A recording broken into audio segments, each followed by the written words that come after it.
पुष्टिवर्धनम् उर्वारुकमिव बन्धनान् मृत्योर्मुक्षीयमामृतात् ॐ त्र्यम्बकं यजामहे।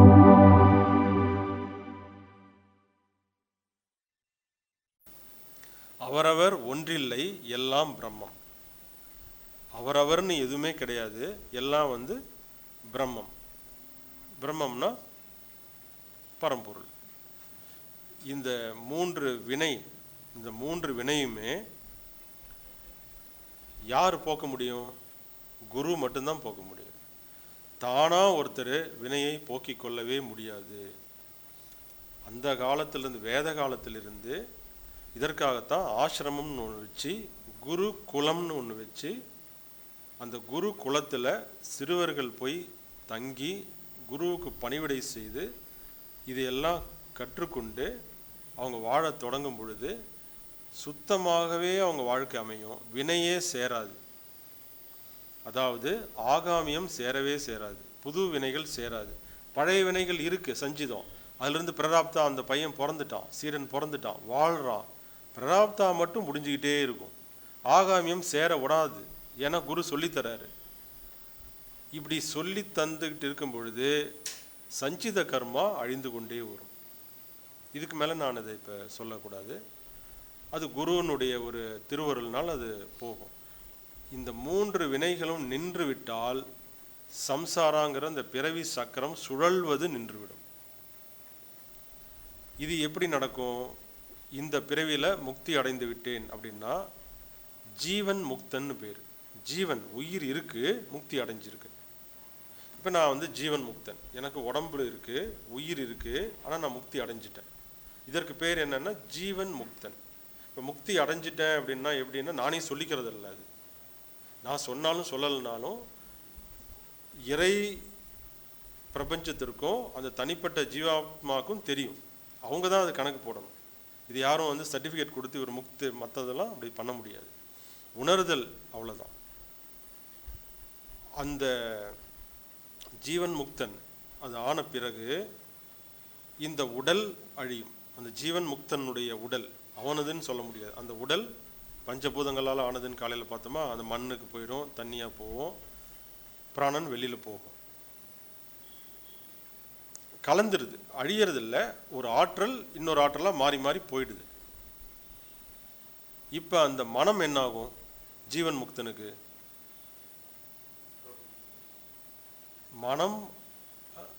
மனம் ஜீவன் முக்தனா ஆகும்போதே அழிந்து விட்டது. அதனால தான் அவன் பேர் ஜீவன் முக்தனே. உங்களை தெளிவுக்காக கொஞ்சம் சிந்திக்கிறதுக்காக கேட்குறேன்.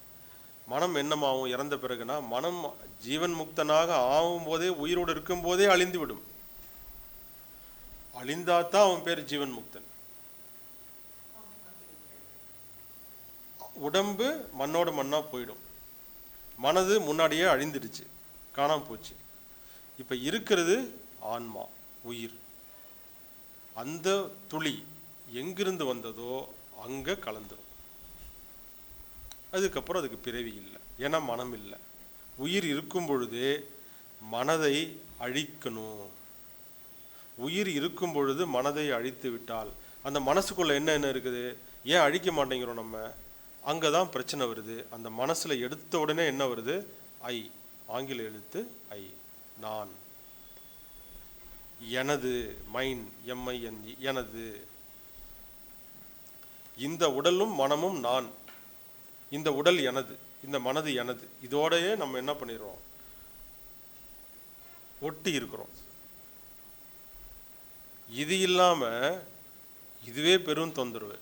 இது இல்லாமல் இது என் மனைவி, இது என் கணவன், இது என் குழந்தை, இது என் தந்தை, இப்படி விரிவாக போய்கிட்டே இருக்குது இந்த அட்டாச்மெண்ட், பற்றுதல். இது போதாதுன்னு ஆசை, நில ஆசை, பொருளாசை, பொருள் எல்லாம் அடங்கி போச்சு, நகையிலிருந்து எல்லாம் எல்லா ஆசைகள், எதிர்பார்ப்பு, உடலுக்கு பணிவிடை செய்யணும், உடம்பை கவனிக்கிறது, உடம்புக்கு சீராட்டுறது, பாராட்டுறது, உடம்பனுடைய அந்த 5 புலன்களுக்கு தகுந்த மாதிரி நம்ம சாப்பிட்றது, அதுக்கு ஒரு அனுபவத்தை கொடுக்கறது, எங்கேயோ படம் பார்க்குறது, எங்கெங்கேயோ என்னென்னமோ செய்கிறது. அந்த 5 புலன்களுக்கும் பொறிகளுக்கும் வேலை தர்றது. இது எதுவுமே நிரந்தரம் கிடையாது. அந்த நொடியே அது இல்லை, நடக்க முடியாது அது. ஆனால் நம்ம என்ன செய்யுது அந்த மனம்? நீ ஒரு விஷயத்தை அனுபவிச்சேன்னு சொல்லுது. உண்மை என்ன சொல்லுது? நான் என்ன சொல்கிறேன், நீர் மேலே கோடு போட முடியுமா? நீங்கள் தண்ணி மேலே பேனாவோ பென்சிலோ ஏதோ ஒரு எழுதுகோலோ எடுத்து வச்சு இப்படிங்கும் போதே அது அழிந்துடும். இதே தான் பிறப்பிலிருந்து இறப்பு வரைக்கும் நீங்கள் செய்துக்கிட்டு இருக்கிறது. இப்படி எதை செய்தாலும் அது அழிந்துட்டு தான் இருக்கும். இதில் எதுவும் அனுபவிக்கிறதுக்கும் ஒன்றும் இல்லை, சேர்க்கறதுக்கும் ஒன்றும் கிடையாது. இது சும்மா மாய கற்பனை. நான் செய்துட்டேன், நான் சேர்த்துட்டேன், நான் இப்படி இருக்கேன், நான் அப்படி இருக்கேன். இது எல்லாம் நீர் மேல் கோடு. இன்னொரு உதாரணம் சொல்லணும்னா, மண் குதிரையில் ஆற்றில் இறங்குவது. அது கரைஞ்சிரும். நீங்கள் மண் குதிரையெல்லாம் ரைட்டு, இறங்கும்போது அப்படியே கரையும். 3வது உதாரணம், காணல் நீர் நம்பி ஏமாறுவது. தண்ணி இருக்கிற மாதிரி தான் இருக்கும், மனைவி தான், குழந்தைகள் தான் இருக்கிறாங்களே, உயிரோடு இருக்கிறாங்களே, தொட்டா தோல் உணருதே, சதை இருக்குதே, முடி இருக்குதே, ஆனால் அது காணல் நீர். அதுக்கு பின்னாடி போக போக போக, அதுதான் சொன்னேன், கருவுக்கு போங்க, ஒரு செல்லாக இருந்தாங்க. அவங்க எங்கே போய் முடி இருந்துச்சு, உடம்பு இருந்துச்சு, எலும்பு இருந்துச்சு. அதுக்கு முன்னாடி எங்கே இருந்தாங்க? அது காணல் நீர். எதுவுமே இதில் உண்மை கிடையாது. ஆனால் நம்ம உண்மைன்னு நினச்சி இதில் தத்துவம், கொள்கை, கோட்பாடு, ஆன்மீகம், இந்த ஆன்மீகத்தையும் சேர்த்து தான் நான் வேணான்றேன்.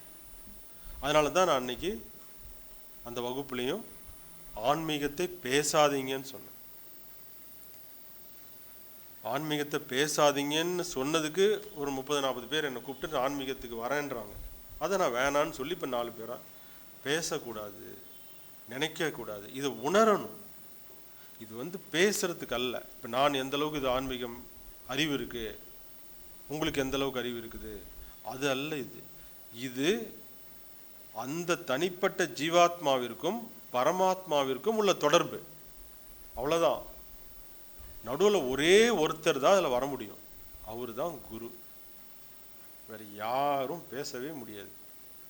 மனைவி தான், கணவன் தான், திருக்குறளில் சொல்லப்பட்ட இல்லறத்தினால ஒரு அன்பான கணவன் மனைவி தான். எலும்பும் சதையும் போல, கண்ணும் இமையும் போல எல்லாம் தான். ஆனால் தனி பயணம், ஆன்ம பயணம் தனி. அவங்க சஞ்சிதா தனி, அவங்க பிரராப்தம் தனி, அவங்க ஆகாமியம் தனி.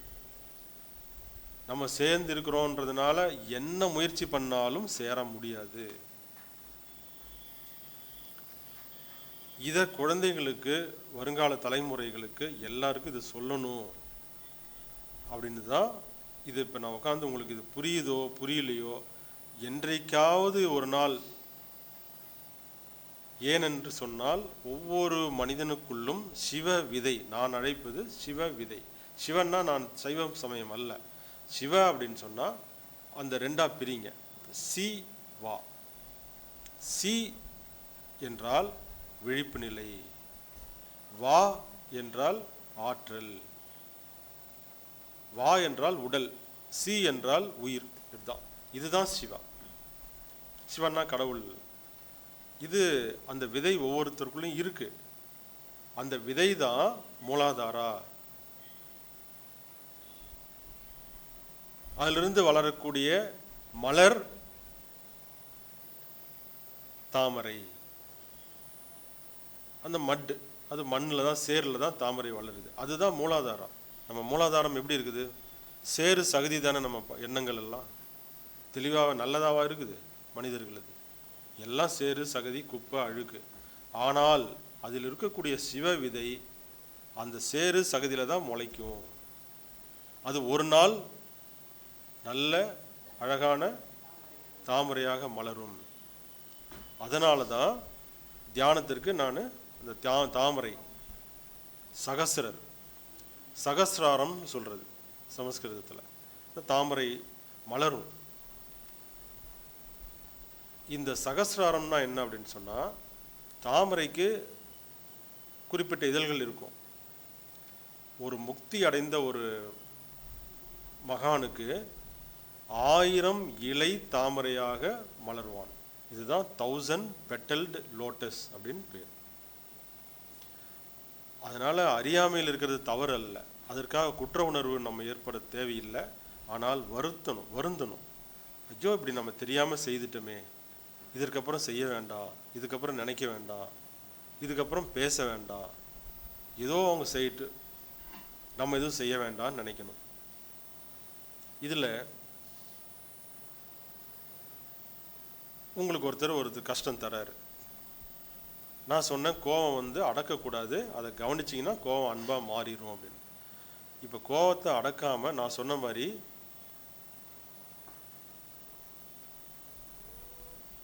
அன்பாக மாற்றினீங்கன்னா என்ன ஆகும் அப்படின்னா, வினை அப்படியே சரசரன்னு குறைஞ்சிரும். அதற்கு தான் நான் சொல்கிறேன். உடலும் பாதிக்கப்படாது. கோவப்பட்டால் செல்லுக்கு பாதிப்பு வரும், அதனால் அல்சர் வரும். இன்னும் நிறைய பார்த்தீங்கன்னா சப்ரஸ் பண்ண கேன்சரே வரும். இப்போ கேன்சருக்கெல்லாம் நிறைய மூல காரணம் என்னென்னா மனநோய். இப்போ கோவப்படாமல் அன்பாக மாற்றும் பொழுது வினையும் குறையுது, உடலும் சீராகுது, பிறவிகளும் குறையுது. அப்போ இது நல்லது தானே. அதே சமயத்தில் அவன் பண்ணால் அவனுடைய வினைக்கு ஏதாவது ஒன்று நடக்கும் அப்படின்னு நினச்சா கூட அது வினையாக மாறும். அதை கூட நினைக்கக்கூடாது. இதுதான் ரொம்ப ரொம்ப சூட்சமாக. அவங்க செஞ்சதுக்கு அவங்க அனுபவிப்பாங்கன்னு நினைச்சா கூட சொல்றதில்ல, நினைத்தாலே அது பல மடங்கு வினையை ஏற்படுத்திவிடும். நீங்கள் கோவப்படலை, ஆனால் நம்ம நினைக்கிறோம் அவங்க பண்ணாங்க, அப்போ அவங்களுக்கு அப்படின்னு நினைத்தால் அந்த வைப்ரேஷன் திரும்பவும் பதியப்படும். ஆன்மாலையும் ஆன்ம விதையிலையும் பிரபஞ்சத்திலையும் திரும்பவும் அது உங்களை தான் தாக்கும். இதுதான் இதையெல்லாம் எந்த கோயில்லையும் யாருக்கும் கிடைக்காது. கோயிலில் போய் ஒன்றுமே அதுக்கு இதுக்கும் சம்மந்தமே இல்லை. இதுதான் ஞானம். இதுதான் என்னை பொறுத்தவரை இந்த உடல் ஆலயம். இந்த உடலில் வீற்றிருக்கும் உயிர் இறைவன். அப்போ இந்த உடலை சரியாக பயன்படுத்தணும். சரியாக பயன்படுத்தணும்னா அது இருக்க ஒரே ஒரு தடை என்ன? மனம். அந்த மனதை களைந்தால் உடல் சரியாக பயன்படுத்தப்படும்.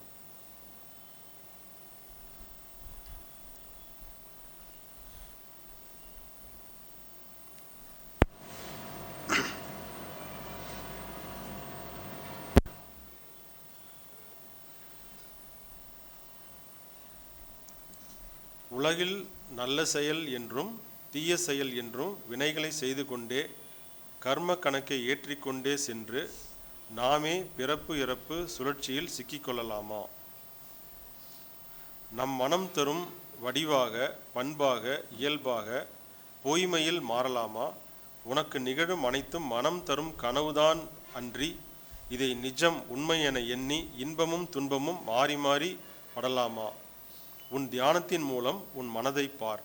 மனதில் தோன்றும் ஒவ்வொரு எண்ணத்தையும் உன்னில் இருந்து உன் மனதிலிருந்து சற்று தள்ளி நின்று அமைதியாக கவனிப்பாயாக. குருவை தேடி கண்டறிந்து முதலில் தியானத்தை கற்றுக்கொள். உன் உடலிலிருந்து சற்று தள்ளி நின்று அமைதியாக உடலை கவனிப்பாயாக.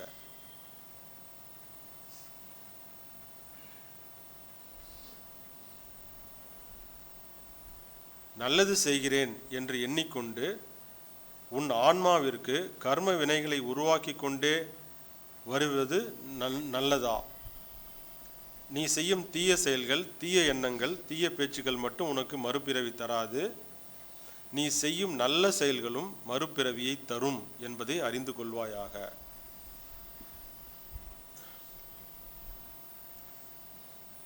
அப்போ நான் நல்லது தானே செய்கிறேன், இதுதான் எல்லாரும் சொல்கிறாங்க.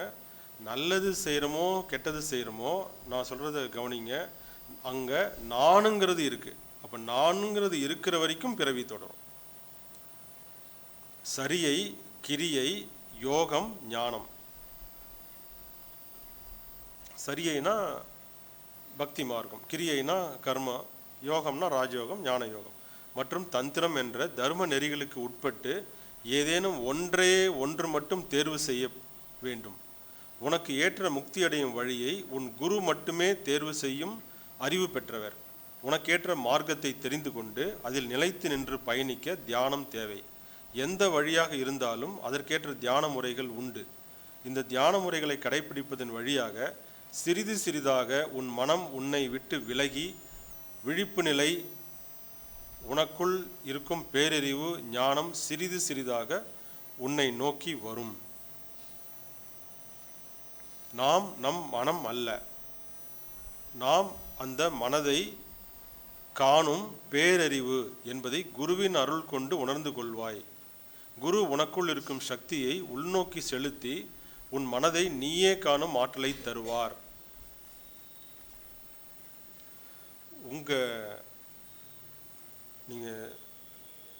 உங்க மனதை அந்த காலத்தில் படங்களில் பார்த்தீங்கன்னா அந்த கதாநாயகன் மனசாட்சியாக அவருக்குள்ளேருந்து வெளியில் வருவாங்க இல்லையா? அதே போல் நீங்கள் வெளியில் உங்கள் உடம்புலேருந்து, இப்போ நான் சொன்ன அந்த தியானம் சொல்லிட்டீங்க இல்லையா, வாட்ச்ஃபுல்னஸ் மெடிடேஷன், கவனிக்கிறது, சாட்சி, விட்னஸிங் மெடிடேஷன், அதில் அப்படியே வெளியில் கற்பனை பண்ணி வெளியில் அப்படி வந்து உங்கள் மனசை கவனிங்க. என்னென்னலாம் நம்ம நினச்சிருக்கிறோம், என்னென்னலாம் நம்ம செஞ்சுருக்கிறோன்னு பாருங்கள். ஐய இதெல்லாமாடா நம்ம செஞ்சோன்னு தோணும். தப்பாக செஞ்சுருப்போம், நினச்சிருப்போம். அதுதான் சாட்சி. இந்த சாட்சி நிலை தான் ஞானம், இதுதான் பேரறிவு, இதுதான் இறை சக்தி. அந்த சாட்சியாக இருக்கிறது எதுவோ அதுதான் நீ. உனக்குள்ள அந்த சாட்சி இருக்கு. அந்த சாட்சியாக இருந்து நீ மனசை பார்த்துட்டனா நீ மனதிலிருந்து பிரிந்து விடுவாய். உனக்கும் அந்த மனசுக்கும் சம்பந்தம் இல்லை. ஆனால் இந்த தியானம் ஒவ்வொரு கணமும் நீ இருந்து தான் ஆகணும். விழிப்போட இந்த சாட்சியோடு நீ இருந்து தான் ஆகணும். கொஞ்ச நேரம் சாட்சியோட மனசை பார்த்தேன்னா அது சொல்லும் பொழுதே, நினைக்கும் பொழுதே நீ மனசுக்குள்ளே குதிச்சுட்ட, உனக்குள்ள எண்ணம் வந்துருச்சு. என்றைக்கு நீ உன்னுடைய அனுபவத்தை மொழியாக மாற்றுகிறாயோ அன்றைக்கு அந்த கணம் திரும்பவும் நீ மனம் என்னும் குளத்தில் குதிச்சுட்ட. மனதிற்கும் மொழிக்கும் நெருங்கிய நேரடி தொடர்பு உண்டு. மொழி இல்லாமல், வார்த்தைகள் அன்றி, ஓசைகள் இன்றி, வெறுமனே சாட்சியாக அமைதியாக, எந்த சப்தமும் உள்ள ஒளி, வார்த்தைகள் எதுவுமே எண்ணங்கள் இன்றி அந்த மனதை அமைதியாக இருந்து பார்த்தால் அப்போ அந்த மனம் அழியும். இதை தொடர்ந்து செய்துக்கிட்டே இருந்தால் மொத்த மனமும் அழியும். இதுதான் இந்த உபாயம். இந்த உபாயத்தை தான் குரு சொல்லி தந்துக்கிட்டே இருப்பார். இதற்கு குறைந்தபட்சம் ஒரு 20 வருடங்களாவது ஆகும். குறைந்தபட்சம் நான் சொல்ல வருது, அதிகபட்சம் பல லட்சம் ஜென்மங்கள் ஆகும்.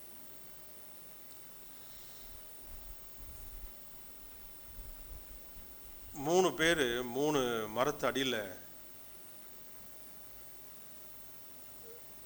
பல வருடங்களாக தங்கி தியானத்தில் தவத்தில் ஈடுபடுறாங்க. ஒரு சின்ன கதை, கொஞ்சம் பிரிஸ்காயிடலாம் கதை கேட்கும்போது. 3 பேரும் தவம் பண்ணுறாங்க, முக்தியை நோக்கி தவம் பண்ணுறாங்க. எனக்கு மறுபிறவி வேண்டாம்.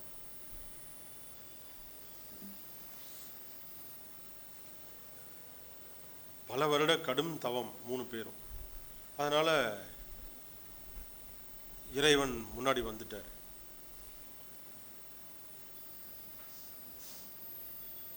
உனக்கு என்ன வேணும் அப்படின்னு ஒருத்தங்கிட்ட கேட்கும்போது, இது போல் எனக்கு முக்தி வேணும், எனக்கு மறுபிறவி வேண்டாம், நான் உணர்ந்துட்டேன், என்னுடைய கடுமையான தவத்தினால நீங்கள் வந்துட்டீங்க, எனக்கு அந்த அருள் மட்டும் கொடுத்துருங்க, வரம். இப்போ இறைவன் சொல்கிறாரு, நீ உக்காந்துருக்கிறீங்கள அந்த மரம், அந்த மரத்தில் எவ்வளோ இலை இருக்கும். அவர் சொல்கிறாரு, இது 1,00,000 இலைகள், அது மாதிரி லட்சக்கணக்கில் இருக்கும். உடனே அப்போ உனக்கு அவ்வளோ பிறவிகள் இன்னும் வேணும், உன்னுடைய தவம் பத்தாதுன்னு சொல்லிட்டார். அவன் என்னடா இது இவ்வளோ கடுமையான தவம் பண்ணோம், சரி ஒன்றும் பண்ண முடியாதுன்னு திரும்பவும் போய் அவன் தவத்தில் அமைதியாக உட்காந்து தியானம் பண்ண ஆரம்பிச்சிட்டான். அடுத்தவர்கிட்ட போய் கேட்குறாங்க. அப்போ அவர் அதே தான் சொல்கிறாரு, எவ்வளோ கிளைகள் இருக்குது, இது எண்ணற்ற கிளைகள் இருக்குது, அப்போ எண்ணற்ற பிறவிகள் உனக்கும் ஆகும். இன்னும் அவ்வளோ பிறவிகள் ஆகுமா, என்னடா இது அப்படின்னு சொல்லிட்டு அவரும் போய் உட்காந்துக்கிறாரு. மூணாவது சாதகன், உண்மை தேடுதல் இருந்த அந்த சீடன், அவன்கிட்ட போய் கேட்கும்போது எத்தனை இலை இருக்குதுன்னா, இது மாதிரி எண்ணற்ற லட்சக்கணக்கான இலைகள் கிளைகள் இருக்குது. அதே பதில இறைவன் சொல்கிறாரு, உனக்கும் அவ்வளோ பிறவிகள் ஆகும், இது பத்தாது அப்படின்னு சொல்லும் பொழுது மற்ற 2 பேர் மாதிரி அவங்க பதில் சொல்லாமல்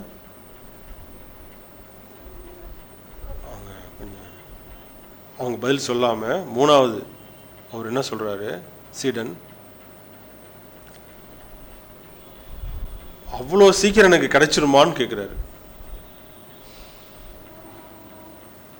அவர் சொன்ன பதில் அதே பதில், எவ்வளோ இலை எவ்வளோ கிளை எண்ண முடியாது, பல லட்சம் பிறவிகள். எல்லாரும் 2 பேரும் ஐயோன்னு போய் உக்காந்துக்கிட்டாங்க. இன்னுமா? ஆனால் மூன்றாவது, இவ்வளோதானா, இந்த மரத்தினுடைய இலை கிளை இவ்வளோதான், அப்போ இந்த காடு ஃபுல்லாக இல்லை, இந்த உலகம் ஃபுல்லாக இருக்கிற அளவுக்கு இல்லை, நான் அவ்வளோ பாவமில்ல பண்ணியிருக்கிறேன், நல்லது கெட்டதுன்னு பண்ணி அவ்வளோ பிறவிகள் எல்லாம் நான் சேர்த்து வச்சுருக்கேன் செஞ்சதால், நீங்கள் இது மட்டுமே போதுமா அப்படின்னு சொன்ன நொடி முக்தி. இதுதான் உங்களுக்கு தேவை, இப்படி தான் எனக்கு கிடைச்சது. இவ்வளோ வருஷம் இருந்தால் போதுமா, இத்தனை ஒரு 1000 ஜென்மங்கள் பிறக்கணும், நான் 1000 ஜென்மங்கள் பிறந்துட்டா அப்படின்ற நொடி கிடைக்கும். இதுதான் நீங்கள் கேட்டீங்க 2 நாளில் கிடைச்சிருமா, அதுக்கு தான் கதை பொறுமையாக சொல்கிறது.